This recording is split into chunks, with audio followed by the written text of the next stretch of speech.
Hello, ladies and gentlemen. I didn't think we were going to have to revisit this. We just talked about this a few months ago. This morning I woke up beautiful again and craving attention, so I decided to make some bitches mad from scratch, as well as getting paid because I know that that's essential in making bitches mad. I then posted a selfie of me looking pretty and minding my business to my story, which really sealed everything in. Once bitches were mad, I let them cool off and continued on with my life the same.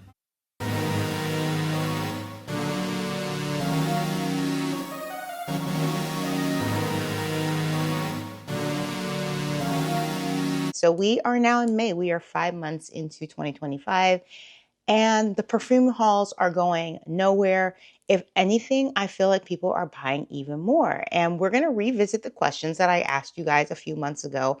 And I just want to know what's going on. We've already come to the conclusion that we will never use all of these perfume and colognes in our freaking lifetime. But some of you guys are hard-headed. And you just have that itch, that palm itch to buy, and you can't help it. And I get it. You know, your body, your money, your choice.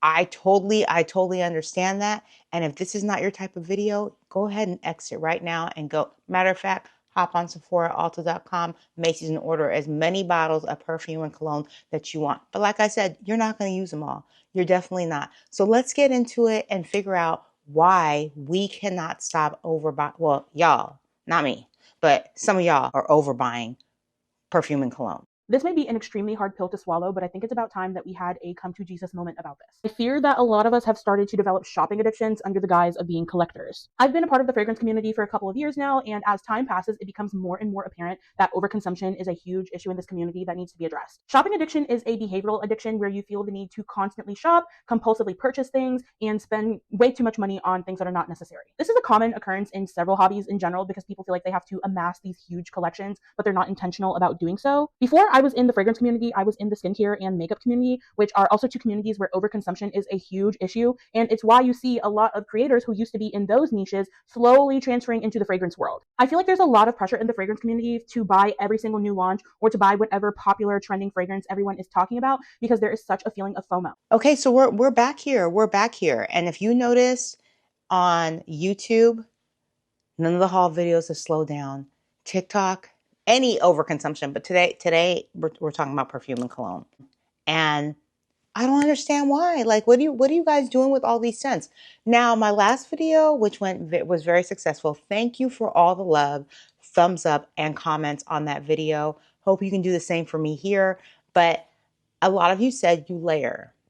And this is not a jab at anyone who says you layer, but you can only layer so many perfumes and colognes. I don't care. I think the last time I counted for you guys, I have not purchased another bottle because I'm sticking to my low buy year. And it's not even low buy. It's just like I said, I only go so many places. Like, you can only layer and buy so many bottles. You might get to here and all of them. You might not have used some for years. And I need to get to the bottom of this. Help me out. Help me down in the comments. Why are we still buying so many perfume? And also, I get it. Your favorite YouTuber is a luxury perfume hauler who are gifted hundreds of thousands of dollars of perfume a year. So their job is to review it for you. Their job is to convince you that it smells good. Their job is actually to convince you to click their affiliate link so they can get some coin by you spending your coin. Let's keep it a buck. We already know that's what it is. So in today's video, we're going to kind of revisit the questions that I asked you guys. Let's see where you're at and let's see where you're going. And have you bought more? Have you asked yourself the questions? Have you gotten rid of some? I think I have 2 more bottles. I actually gave up another bottle. I gave up my, which one is it? I gave up my, what was the popular one? What was that popular one? The Baccarat. I'm giving that to my daughter. She'll be here next month. And I'm giving that to my daughter. I have no use for it. I can't remember the last time I wore it. And yeah, I have no other perfume that I plan or fragrances that I plan on purchasing. Let's go over the list. I have my trusty, dusty notebook right here, and we're going to go over it. So back to the same questions. What is your favorite perfume / cologne? I want to know, because to me, if that is your favorite, you are still keeping that in the rotation. For me, mine is Louis Vuitton a Treps Revs, and I do not even know if I am pronouncing that perfume correctly. If I am, I am. If I'm not, I'm not. Not a big deal. But that is still my favorite perfume, and I probably wore that. I can't even remember, and it's my favorite. So that does happen. That does happen. It's probably been about 6 months since I've put that on. But in my defense, I do. I would wear it every day, but I do prefer to wear that in more of the fall winter months. But I feel like it's an everyday perfume. I feel like I can get away with it every single day. But I haven't worn it probably in about 5 or 6 months. That was question number one. We asked this before. Have you emptied it? With me, I'm still where I was at before. I have not emptied that bottle yet. I still haven't. I have yet to have to go into Louis Vuitton and get a refill on it. I've had the bottle for several years of it being my favorite perfume, and I still haven't emptied it. So that's the answer to that. Let me know if you've emptied yours or how many times. Some of you guys said you've emptied like some of your perfumes like 4 and 5 times. And that is amazing. That is amazing because that means you're getting your cost per wear. The other one, what made you buy your newest perfumes? Was it social media?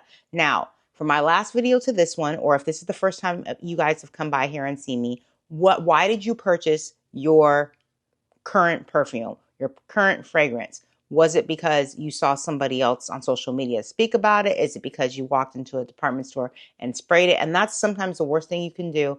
When you walk in a department store or you walk into Sephora and you spray a perfume or cologne, you need to walk away. You need to walk away. You need to go out to lunch. You need to go home. I'm trying to get you not to spend money. So maybe go home and see how that thing sits on your skin a few hours from the time that you sprayed it, because I've gotten burned many times by thinking, ooh, I'm walking around the store, it smells good, get home, scent changes, and then I I just keep the scent. And that's how I ended up with the collection that I had before, with a bunch of scents that didn't work for my body. All right, we're going down the line. How many perfume bottles or cologne bottles do you currently own? I am still on the same 20, what's it? 21 minus one, because I'm giving up the Baccarat that I had the last time that I spoke to you guys, and have not and have no desire to purchase another one. So I'm doing well. Which one is it on your list, and would you buy it again? Okay, so out of all the perfume that you currently have, may it be 10, may it be 20, may it be 30, may it be 50, may it be 100, which people between the perfume and body sprays are getting up there in the hundreds. So 100 is not even unrealistic now. Which ones would you actually purchase again? If they're all 100, good for you. You must got that coin to do that, or you're an influencer who gets sent those scents for free.